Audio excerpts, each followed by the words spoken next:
चंद्रपूर महापालिकेचे नागरिकांच्या महत्त्वाच्या गरजांकडे दुर्लक्ष। चंद्रपूर महापालिकेचे लोकांकडे कसं दुर्लक्ष होत आहे याचा प्रत्यय सध्या सर्वांनाच येत आहे।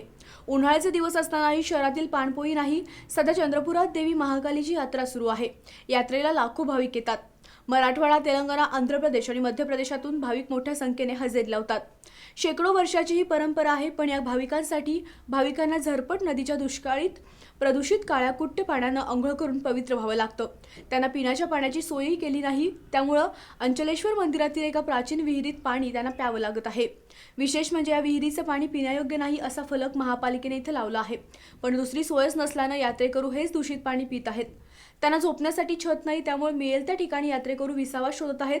सध्या तीव्र उन्हाचे दिवस आहेत, यापासून बचाव करण्यासाठी महापालिकेने व्यवस्था करणं गरजेचं होतं, पण तेही केलं गेलं नाही। सध्या हिंदू विचारधारेच्या पक्षाची सत्ता राज्यात आहे आणि पालिकेतही आहे, असं असतानाही भाविकांची सोय होऊ नये ही शोकांतिकाच आहे।